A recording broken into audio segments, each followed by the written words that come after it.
Good morning, नमस्कार प्यारे साथियों, कैसे हैं? उम्मीद है सब ठीक ठाक होगा, मस्त होंगे, अच्छे होंगे और अच्छी तरीके से नोट्स बना के तैयारी भी कर रहे होंगे। तो मेरा नाम अभिजीत, आपका अपना प्यारा सा खूबसूरत सा चैनल ईरा फिजिक्स पे, जिसमें हम लोग ला रहे हैं क्लास 12th के लिए क्रैश कोर्स, जिसमें हम लोग चर्चा कर रहे हैं पिछली साल पूछे गए क्वेश्चंस पे चर्चा कर रहे हैं, मतलब क्वेश्चन बैंक का निचोड़ निकाल रहे हैं, है ना। तो उसी कड़ी को आगे बढ़ाते हुए वीडियो नंबर 7 आज का है। उसी कड़ी को आगे बढ़ाते हुए हम बढ़ रहे हैं। आज का जो क्वेश्चन है वो है खगोलीय दूरदर्शी या खगोलीय दूरदर्शक का सचित्र वर्णन करें तथा इसके आवर्धन का मान ज्ञात करें, है ना। लिखिएगा, क्वेश्चन लिख लीजिए। खगोलीय दूरदर्शी देख लेते हैं, ऊपर वाला पार्ट दिख रहा है ना। हाँ, खगोलीय दूरदर्शी का वर्णन करें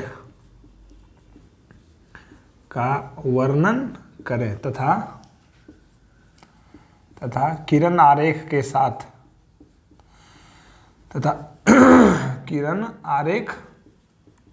के साथ इसके आवर्धन का व्यंजक प्राप्त करें। इसके आवर्धन का व्यंजक प्राप्त करें, है ना। ठीक। तो आज हम लोग लेकर के आ रहे हैं पार्ट सेकेंड, फिजिक्स का जो पार्ट सेकेंड है उसका मतलब रे ऑप्टिक्स, वेव ऑप्टिक्स है। तो रे ऑप्टिक्स हम लोग इंपॉर्टेंट क्वेश्चन पे चर्चा कर रहे हैं। तो कौन सा है दूरदर्शी? खगोलीय दूरदर्शी, है ना। तो खगोलीय दूरदर्शी किसको कहते हैं? दूरदर्शी मतलब दूरबीन, है ना। मतलब ऐसा यंत्र जिसकी मदद से हम लोग खगोल की वस्तु को, मतलब अंतरिक्ष की वस्तुओं को, ग्रहों को, तारों को क्या करते हो? देखते हो। उसी को हम लोग क्या बोलते हैं? खगोलीय दूरदर्शी। तो बोल रहा है उसी का किरण आरेख खींचना है और उसके आवर्धन का व्यंजक प्राप्त करना है। तो यहीं से एक ऑब्जेक्टिव क्वेश्चन आता है बच्चों कि आपसे ये पूछा जाए कि खगोलीय दूरदर्शी या दूरबीन, अपनी भाषा में बोलते हैं, दूरबीन जो है किसी वस्तु को हम स्पष्ट रूप से देख लेते हैं। तो दूरबीन करता क्या है कि वो वस्तु हमको स्पष्ट रूप से दिखने लगता है। ऑप्शन नंबर 1 देगा आपको कि वह प्रतिबिंब का आकार बड़ा कर देता है। दूसरा देगा कि वो प्रतिबिंब को नज़दीक ले आता है, ठीक है ना।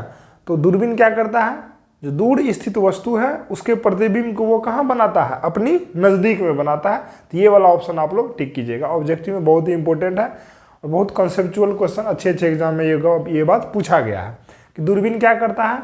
दूरबीन दूर स्थित वस्तु को अनंत पे, मतलब चंद्रमा हो गया, ग्रह हो गया, मंगल ग्रह हो गया, तारा हो गया, मतलब दूर स्थित वस्तु को वो क्या करता है? नजदीक में उसका प्रतिबिंब क्या करता है? बनाता है, जिसके कारण हम लोग वस्तु को आसानी से क्या करते हैं? देख पाते हैं, है ना।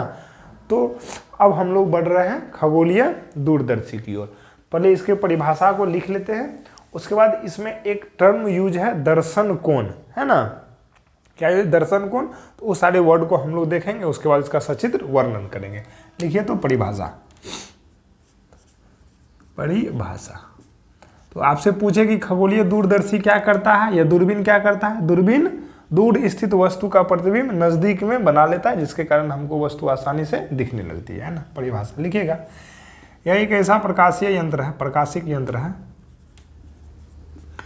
यह एक ऐसा प्रकाशिक यंत्र है जो दूर स्थित वस्तु का प्रतिबिंब,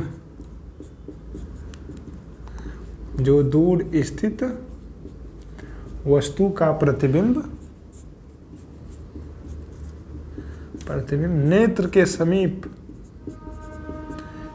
के समीप बनाता है, जिससे देखने में आसानी होती है। जिसे देखने में आसानी होती, जिसे देखने में आसानी होती है। है ना, जिसे देखने में आसानी होती है। तो अगला इसका चर्चा क्या है, आवर्धन का। तो आवर्धन को देखने से पहले हम लोगों का एक टर्म यूज है इसमें जिसका नाम है दर्शन कोण।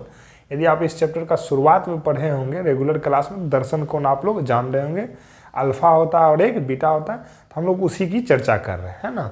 दर्शन कोण इसका तो टर्म नहीं है लेकिन इसमें यूज है, तो इसीलिए हम लोग इसको देख लेते। दर्शन कोण विजुअल एंगल, विजुअल एंगल क्या होता है दर्शन कोण, कि किसी वस्तु द्वारा नेत्र पे बनाए गए कोण को दर्शन कोण कहते हैं। पहले लिख लेते हैं उसके बाद समझते हैं ये क्या बोल रहा है ना।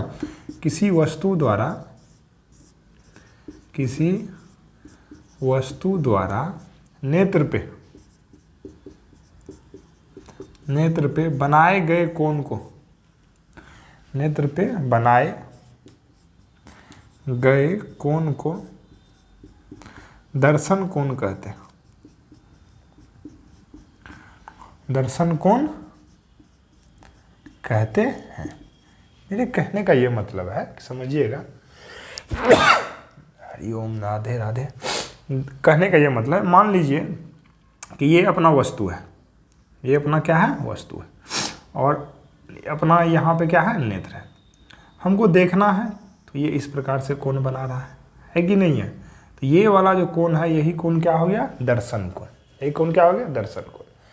कहने का मेरा ये मतलब है कि जितना दर्शन कोण बड़ा होगा, जितना दर्शन कोण क्या होगा, बड़ा होगा, उस वस्तु को हम लोग उतने स्पष्ट रूप से क्या करेंगे, देखेंगे। जैसे देखिए यहाँ पे ये वस्तु इतनी बड़ी है तो इसका दर्शन कोण ये हो गया, इसका दर्शन कोण ये हो गया। मतलब वस्तु जितना बड़ा होगा दर्शन कोण उतना ही क्या होगा, ज़्यादा बड़ा होगा, है ना।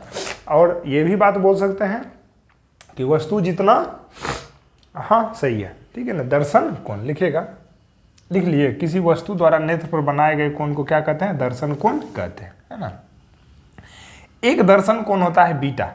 एक दर्शन कोण क्या होता है, बीटा। मतलब जब हम किसी यंत्र की मदद से किसी वस्तु को देख रहे हैं, जब हम किसी यंत्र की मदद से, यंत्र मतलब ये दूरबीन हो गया, चाहे सूक्ष्मदर्शी हो गया, उसकी मदद से यदि हम किसी वस्तु को देख रहे हैं तब जो नेत्र पर कोण बनता है उसको भी दर्शन कोण ही कहते हैं। लेकिन हम लोग उसको सूचित करते हैं किससे, बीटा से। किससे सूचित करते हैं, बीटा से। तो आवर्धन का फॉर्मूला हो जाता है, आवर्धन m बराबर फॉर्मूला हो जाता है ना, यंत्र द्वारा नेत्र पर बनाए गए दर्शन कोण, नेत्र पर बनाए गए दर्शन कोण, उसको किससे सूचित करते हैं, बीटा से। अब बट्टे बिना यंत्र द्वारा, मतलब बिना यंत्र के, केवल नेत्र द्वारा, केवल नेत्र पर वस्तु द्वारा, केवल नेत्र पर वस्तु द्वारा बनाए गए दर्शन कोण, दर्शन कोण, उसको किससे सूचित करते हैं, बीटा, अल्फा से, ठीक है ना। मतलब यंत्र द्वारा, यंत्र की सहायता से वस्तु द्वारा नेत्र पर बनाए गए दर्शन कोण केवल नेत्र द्वारा, मतलब इसमें यंत्र क्या है, नहीं है, बिना यंत्र के, क्या लिख देते हैं, बिना यंत्र के, बिना यंत्र के, यंत्र मतलब प्रकाशिक यंत्र, बिना यंत्र के वस्तु द्वारा नेत्र पर बनाए गए दर्शन कोण। तो आप लोग इसको शॉर्टकट में इसे लिख सकते हैं m बराबर बीटा बट्टे अल्फा, m बराबर बीटा बट्टे अल्फा, ठीक है ना। तो यही हो गया दर्शन कोण और ये हो गया आवर्धन, जो कि अपने लोगों को क्वेश्चन में बोलना है लिखने के लिए। तो इसको लिखिए। इसके बाद हम लोग देखते हैं इसका किरण आरेख और इसके आवर्धन का व्यंजक, है ना। किरण आरेख बहुत ही इंपॉर्टेंट है, उसको बहुत ही सरल तरीके से आसान वे में हम लोग मतलब ड्रॉ करने का कोशिश करेंगे, रेखा खींचने का कोशिश करेंगे, है ना। इसको लिखिए। उम्मीद है हम ज़्यादा इस पर चर्चा नहीं कर रहे हैं, कम बातों को लेते हुए आपको समझाने का कोशिश कर रहे हैं, क्योंकि अपना ये क्रैश कोर्स वाला नया टॉपिक है, वीडियो ज़्यादा लंबा नहीं हो इसीलिए। स्क्रीनशॉट लीजिए। लिखते हैं किरण आरेख, है ना, किरण आरेख। इसमें दो उत्तल लेंस का इस्तेमाल किया जाता है। किसका किया जाता है भाई, दो उत्तल लेंस का इस्तेमाल किया जाता है। एक उत्तल लेंस ऑब्जेक्टिव लेंस कहलाता है और एक उत्तल लेंस नेत्र लेंस, मतलब एक वस्तु लेंस जैसा व्यवहार करता है और एक नेत्र लेंस जैसा। रे डायग्राम में हम लोग देखते हैं, कोशिश करेंगे कि एक बार में सही बन जाए। आप लोग ध्यान से देखिएगा, है ना। हम तो प्रैक्टिस किए हुए हैं तो एक बार में शायद बन जाएगा, लेकिन आप लोग 2-3 बार प्रैक्टिस कीजिएगा कि एग्जाम में कम से कम सही सही बना ले। बहुत इंपॉर्टेंट है, ये पूछता है ना। देखिए ध्यान से, मान लीजिए ये अपना एक क्या है, वस्तु लेंस, ठीक। और यहाँ हम ले लेते हैं ये अपना एक क्या है, नेत्र लेंस, ठीक। ये हो गया वस्तु लेंस और ये हो गया नेत्र लेंस। वस्तु लेंस का आकार नेत्र लेंस के आकार से अधिक होता है। दिस इज योर वस्तु लेंस और ये हो गया अपना नेत्र लेंस। इसका नाम नेत्र लेंस इसीलिए है क्योंकि ये नेत्र के समीप होता है। और हम एक ले लेते हैं प्रधान अक्ष जो दोनों के बीच से जा रही है। यहाँ तक बातें समझ में आ गई, है ना। इसको क्या बोलते हैं लेंस में, प्रकाश केंद्र O, जिसको O से सूचित करते हैं, है ना। चलिए भाई, यहाँ तक बातें समझ में आप लोगों को आ गई। अब हमको तरह सा ये बात बताइएगा कि दूरबीन का उपयोग हम करते हैं किस लिए, तो कहिएगा सर दूर की वस्तु को देखने के लिए। दूर का मतलब चंद्रमा हो गया, मंगल ग्रह, है ना, दूसरे ग्रह को देखने के लिए, तारों को देखने के लिए, अंतरिक्ष को देखने के लिए। तो हम रे ऑप्टिक्स की भाषा में, है ना, मतलब फिजिक्स के रे ऑप्टिक्स की भाषा में हम ये बोलते हैं कि वो वस्तु ना अनंत पे स्थित है। वो वस्तु कहाँ स्थित है, अनंत पे स्थित है। और हम जानते हैं कि जो भी वस्तु अनंत पे स्थित होती है उससे जो प्रकाश आती है वो कैसी आती है, समानांतर आती है। मतलब एक दूसरे की कैसी आती है, समानांतर। यदि आप रेगुलर क्लास में इसको देख रहे हैं, मतलब रेगुलर क्लास में पढ़े हुए हैं, तो आपको ये सर ये बात बताए होंगे कि जब भी अनंत पे स्थित वस्तु से प्रकाश आती है, जब भी अनंत पे स्थित वस्तु से क्या आती है, प्रकाश आती है, तो वो क्या होती है, आपस में समानांतर आती है। तो मतलब चंद्रमा से, सूर्य से, तारे से, दूसरे ग्रह से आ रही प्रकाश को हम मानते हैं वो एक दूसरे के क्या है, समानांतर है ना। अनंत पे है और वो क्या है, समानांतर। तो अब जो हम इसमें रे डायग्राम खींचेंगे तो हम मानेंगे कि वस्तु से प्रकाश आ रही है, अंतरिक्ष से प्रकाश आ रही है, किसी ग्रह से प्रकाश आ रही है, वो आपस में क्या आ रही है, समानांतर आ रही है। तो हमको पता है कि बहुत सारी प्रकाशें आती है, प्रकाशें बहुत सारी आती है ना। लेकिन हम लोग को रे डायग्राम बनाने के लिए कम से कम 2 किरणों का मिलना क्या है, जरूरी है। 2 किरण लेके ही हम लोग बनाएंगे, है ना। तो एक हम किरण ले लेते हैं जो कि अनंत से आई और प्रकाश केंद्र से आई। ये टेढ़ा हो गया है, मतलब ऐसे ऐसे, लेकिन आप लोग अच्छे से इसको बनाइएगा स्केल पेंसिल से, है ना। और हमको पता है कि प्रकाश केंद्र पे आने वाली किरणें बिना अपवर्तन के क्या हो जाती है, सीधी निकल जाती है। बिना अपवर्तन के क्या हो जाती है, सीधी निकल जाती है ना। थोड़ा सा इसको हम नीचे कर लेते हैं।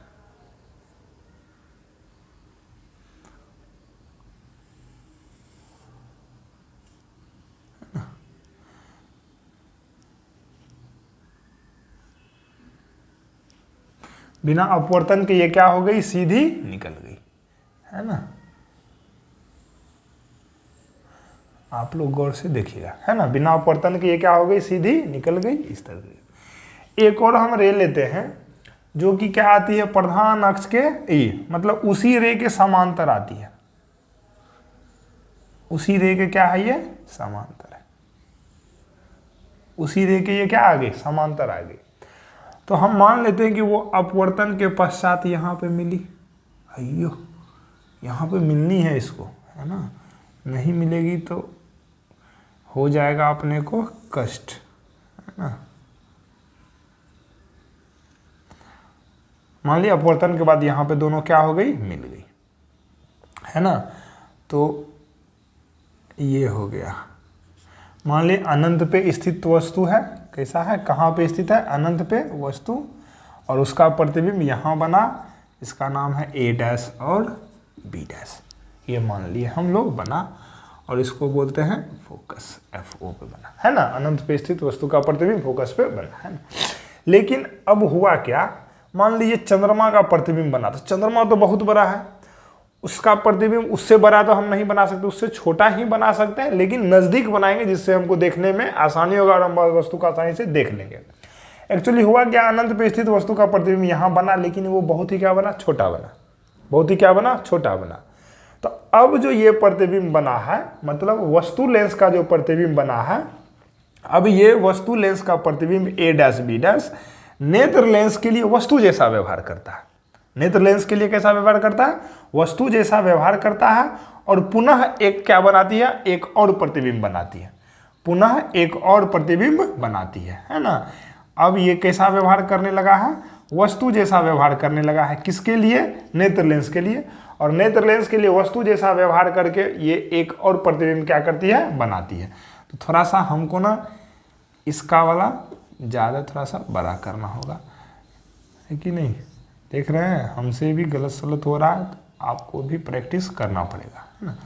मान लीजिए है नेत्र लेंस। अब देखते हैं, हमको रे डायग्राम बनाने के लिए पता है कि एक हम किरण लेते हैं किसके, प्रधान अक्ष के समांतर, और प्रधान अक्ष के समांतर किरणें अपवर्तन के बाद किधर से गुजर जाती है, फोकस से गुजर जाती है। मान लीजिए एफ ई है, आई लेंस मतलब एफ ई।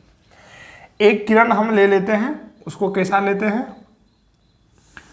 उसको हम लेते हैं कैसा, प्रकाश केंद्र से, कैसा लेते हैं, प्रकाश केंद्र से, और प्रकाश केंद्र से जा रही किरणें बिना अपवर्तन के क्या हो जाती है, सीधी निकल जाती है।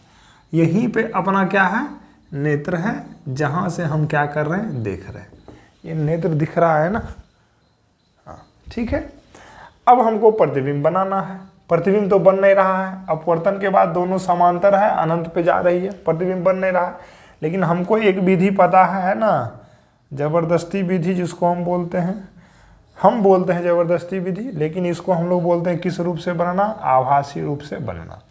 इस लाइन को पीछे की ओर खींचते हैं, इस रे को किधर की ओर खींचते हैं, पीछे की ओर खींचते हैं, है ना। इस रे को किधर की ओर खींचते हैं, पीछे की ओर खींचते हैं, तो हम देखते हैं कि वो यहाँ पे आकर के क्या हो जा रहा है, मिल जा रहा है। तो फाइनल अपना प्रतिबिंब यही बना, इसका नाम है ए डबल डैश और बी डबल डैश। ठीक है बच्चों, तो यही हो गया किरण आरेख। यही क्या हो गया, किरण आरेख हो गया। किसका किरण आरेख, दूरदर्शी का। किसका, दूरदर्शी का, कहने का मतलब दूरबीन का। उम्मीद है आपको समझ में आ गया। ये है नेत्र लेंस और ये है वस्तु लेंस। वस्तु लेंस का आकार नेत्र लेंस के आकार से बड़ा होता है। ठीक है, इसीलिए बड़ा होता है क्योंकि वस्तु लेंस सामने होता है, तो ये ज़्यादा बड़ा होगा तब तो आ रही प्रकाश को अधिक से अधिक क्या करेगा, नेत्र में आने के लिए देगा, लेंस में आने के लिए देगा। और जितनी अधिक प्रकाश लेंस के अंदर आएगी उतना अधिक साफ साफ प्रतिबिंब क्या होगा, बनेगा, है ना। इसीलिए ये बड़ा होता है और ये क्या होता है, छोटा होता है। कोई दिक्कत समझने में नहीं। देखिए ध्यान से यहाँ तक की दूरी को हम लोग बोलते हैं एफओ दूरी, एफओ दूरी। और ये प्रतिबिंब इस वस्तु के लिए कैसा व्यवहार करने लगा, वस्तु जैसा व्यवहार करने लगा। तो हम मान लेते हैं ये यहाँ से कितनी दूरी है, यूई दूरी है। उम्मीद है आप लोग को समझ में आ गया होगा। और यहाँ से वस्तु को देख रहे हैं तो यहाँ तो नेत्र नहीं लगा, लेंस यंत्र नहीं लगा है। यहाँ से यदि मान लीजिए हम यहाँ से खड़ा होकर के वस्तु को ऐसे देख रहे हैं तो हम दूरबीन के पहले देख रहे हैं कि दूरबीन के बाद से देख रहे हैं, तो कहिएगा सर बिना दूरबीन का देख रहे हैं। तो बिना दूरबीन का जो हम देखेंगे वस्तु को तो वहाँ जो दर्शन कोण बनेगा वो कैसा बनेगा, अल्फा कोण। और ये एक दूसरे के कैसा कोण है, सम्मुख कोण है। यदि ये अल्फा है तो ये भी क्या हो जाएगा, अल्फा। अब देखिए यहाँ पे हम देख रहे हैं, है ना, यहाँ पे दूरबीन की मदद से देख रहे हैं। तो अब जो दर्शन कोण बन रहा है ये वस्तु, इसके लिए ये वस्तु जैसा व्यवहार करने लगा। ए डैश बी डैश इस लेंस के लिए वस्तु जैसा व्यवहार करने लगा। अब हम इसको दूरबीन की मदद से देख रहे हैं, तब जो दर्शन कोण बनेगा उसको किससे सूचित करेंगे, बीटा से। यदि ये बीटा तो ये भी क्या हो जाएगा, बीटा। उम्मीद है आप लोगों को रे डायग्राम यहाँ तक समझ में आ गया होगा, है ना। अब हम जानते हैं कि आवर्धन बराबर क्या फॉर्मूला होता है, देखते हैं। चूंकि आवर्धन m बराबर फॉर्मूला होता है beta upon alpha, beta upon alpha. अब अपना मकसद है किसका मान निकालना, बीटा का, अल्फा का। इसमें रख देंगे, वही क्या हो जाएगा, मेरा आवर्धन का फॉर्मूला हो जाएगा, है ना। तो बीटा का मान निकालने के लिए हम लोग, या अल्फा का मान निकालने के लिए हम किस त्रिभुज की कल्पना करेंगे, ओ ए डैश बी डैश, है ना। तो लिखिए, तो इन त्रिभुज ओ ए डैश बी डैश, क्या लिखिएगा बोलिए, टेन अल्फा बराबर, ठीक है ना, टेन अल्फा बराबर क्या हो जाएगा, ए डैश बी डैश अब बट्टे एफ ओ, ठीक है। और यदि कोण का मान बहुत ही छोटा हो, रे ऑप्टिक्स में पढ़े होंगे कि यदि कोण का मान, अल्फा का मान, बीटा का मान या थीटा का मान बहुत ही क्या होता है, छोटा होता है, तो टेन अल्फा को हम केवल और केवल क्या लिख सकते हैं, अल्फा लिख सकते हैं, है ना। लिखते हैं यदि कोण का अल्फा, कोण का मान बहुत ही क्या हो, छोटा हो, बहुत ही छोटा हो। जब छोटा होता है तो टेन अल्फा को केवल और केवल हम क्या लिख सकते हैं, अल्फा लिख सकते हैं। तो अल्फा बराबर ए डैश बी डैश बट्टे एफ ओ, है कि नहीं। सेम इसी प्रकार से नीचे दिख रहा है क्या, हाँ यहाँ तक दिख रहा है। सेम इसी प्रकार से हम ना यहाँ पे हम ना किसका मान निकाल लेते हैं, बीटा का। तो बीटा बराबर क्या हो जाएगा, बीटा बराबर डायरेक्ट कर लेते हैं, सेम इसी त्रिभुज की कल्पना हो जाएगी, ओ ए डैश बी डैश, अच्छा इसको ओ डैश मान लेते हैं। किसकी कल्पना, ओ डैश ए डैश बी डैश, तो टेन बीटा बराबर ए डैश बी डैश बट्टे ये चीज़ हो जाएगा। और इसका यहाँ से यहाँ का दूरी कितना है, यू ई है, तो टेन बीटा बराबर क्या लिखेंगे बोलिए, टेन बीटा बराबर ए डैश बी डैश अब बट्टे यू ई। और फिर कोण का मान बहुत छोटा हो तो क्या हो जाएगा, बीटा बराबर ए डैश बी डैश बट्टे यू ई। क्या बीटा बराबर दिख रहा है, हाँ दिख रहा है। अब हम क्या करते हैं, इस आवर्धन में हम लोग इसका मान रख देते हैं, अल्फा का मान और बीटा का मान। तो m बराबर क्या हो जाएगा, बीटा का मान कितना है, ए डैश बी डैश बट्टे यू ई अब बट्टे ए डैश बी डैश बट्टे एफ ओ, है ना। इसको तो अपने लोग काट ही सकते हैं, उसमें तो महारत हासिल किए हुए हैं। एफ ओ बट्टे ए डैश इंटू ये दोनों क्या हो गया, कैंसिल। आवर्धन m बराबर के फॉर्मूला हो गया अपने को, एफ ओ बटे यू ई, है ना। यही हो गया खगोलीय दूरदर्शी का आवर्धन का व्यंजक, है ना। अब हम नेक्स्ट में देखेंगे केस 1 केस 2 करके, जब आवर्धन का मान बहुत अधिक हो और जब आवर्धन का मान बहुत ही कम हो। उम्मीद है रे डायग्राम भी समझ में आ गया होगा, और ये तो बहुत छोटा है, आसान ही है, ये भी समझ में आ ही गया होगा। नहीं तो एक बार और ना आप वीडियो को बैक करके क्या कीजिएगा, देख लीजिएगा, बहुत अच्छी तरीके से समझ में। टू द पॉइंट हम केवल चर्चा कर रहे हैं, ज़्यादा इसमें हम नहीं बोल रहे हैं, है ना। देखिए इसको स्क्रीनशॉट लीजिए। तो देखते हैं बच्चों, केस 1 मैक्सिमम आवर्धन के लिए, मतलब अधिकतम आवर्धन के लिए, है कि नहीं। केस 1 मतलब अधिकतम आवर्धन, मैक्सिमम मैग्निफिकेशन, m जो है वो क्या है अपना मैक्स है। कहने का ये मतलब कि वस्तु बहुत साफ साफ दिखना है। वस्तु क्या दिखना है इस कंडीशन में, साफ साफ। और वस्तु तब साफ साफ दिखेगी जब अपना प्रतिबिंब स्पर्श दृष्टि की न्यूनतम दूरी पे बन रहा हो। ये जान रहे होंगे कि स्पर्श दृष्टि की न्यूनतम दूरी क्या होती है। तो इस कंडीशन में हम बोल सकते हैं कि अपना जो वस्तु दूरी भी है वो क्या है, -d है, मतलब स्पर्श दृष्टि की न्यूनतम दूरी पे बनेगा। और वस्तु दूरी u बराबर क्या है, यू ई है। यहाँ से यहाँ तक डायग्राम था ना, इसका प्रतिबिंब इसके लिए वस्तु जैसा व्यवहार कर रहा था तो -u ई। और f बराबर इसमें फोकस दूरी कितनी है, नेत्र लेंस की फोकस दूरी fe, है ना।